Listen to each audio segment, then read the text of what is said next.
Friends, അപ്പോൾ ഇത് കണ്ടിട്ട് എല്ലാവർക്കും എന്തെങ്കിലും മനസ്സിലായോ? ഒന്നുമില്ല കേട്ടോ, ഇത് നമ്മൾ സാധാരണ വയറിംഗ് ജംഗ്ഷനാണ്. ശരിക്കും പറഞ്ഞാലേ ഇത് കുറച്ച് പഴയൊരു വീടാണ് കേട്ടോ. അപ്പോൾ ഓൾറെഡി ഇവിടെ ജംഗ്ഷനൊക്കെ ഇട്ടിട്ടാണ് വയറിങ് ചെയ്തിട്ടുണ്ടായിരുന്നത്. അപ്പോൾ ഇതിൽ കുറേ റീവയറിങ്ങൊക്കെ നമ്മൾ ചെയ്തിട്ടുണ്ടായിരുന്നു കുറച്ച് അപ്പുറത്തെ സൈഡിലൊക്കെ. അവിടെയൊക്കെ നല്ല രീതിയിലൊക്കെ ബോക്സും കാര്യങ്ങളൊക്കെ വെച്ചിട്ട് ചെയ്തിരിക്കുന്നത്. അപ്പോൾ എന്താ ചെയ്യുമ്പോൾ ഒരു ട്യൂബ് വെക്കാൻ വേണ്ടി പോയതാണ് വൈകുന്നേരം. അപ്പോൾ ട്യൂബ് വെക്കാൻ വേണ്ടി പോയാകുമ്പോൾ നമ്മൾ വയറ് ജസ്റ്റ് ഒന്ന് പുറത്തേക്ക് എടുത്തപ്പോൾ തന്നെ അത് ഉള്ളിൽ നിന്ന് വിട്ടു പോന്നു. അപ്പോഴാണ് നമ്മൾ ഈ ജംഗ്ഷൻ ഒന്ന് അയച്ചു നോക്കിയത് കേട്ടോ. അതിലൊരു കവർ വെച്ചിട്ടുണ്ടായിരുന്നു, റൗണ്ട് പ്ലേറ്റ് വെച്ചിട്ടുണ്ടായിരുന്നു. അപ്പോൾ അത് അയച്ചു നോക്കിയ സമയത്ത് ഇതിൻ്റെ ഉള്ളിൽ നല്ല രീതിക്ക് നനവ്, അതായത് ഈർപ്പുള്ള പോലെയാണ് അതിൽ ചെതൽ നിൽക്കുന്നത്. പിന്നെ ഇവിടുത്തെ മെയിൻ പ്രശ്നം മഴക്കാലം ആകുമ്പോൾ ചില സമയങ്ങളിൽ RCCB ട്രിപ്പിംഗ് ആവാറുണ്ട്.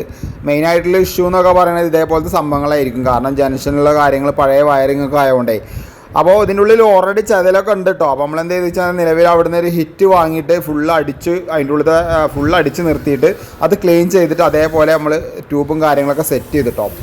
അപ്പോൾ എന്തായാലും ഈ വീഡിയോയുടെ അഭിപ്രായം ജസ്റ്റ് ഒന്ന് കമൻറ്റ് ചെയ്യും.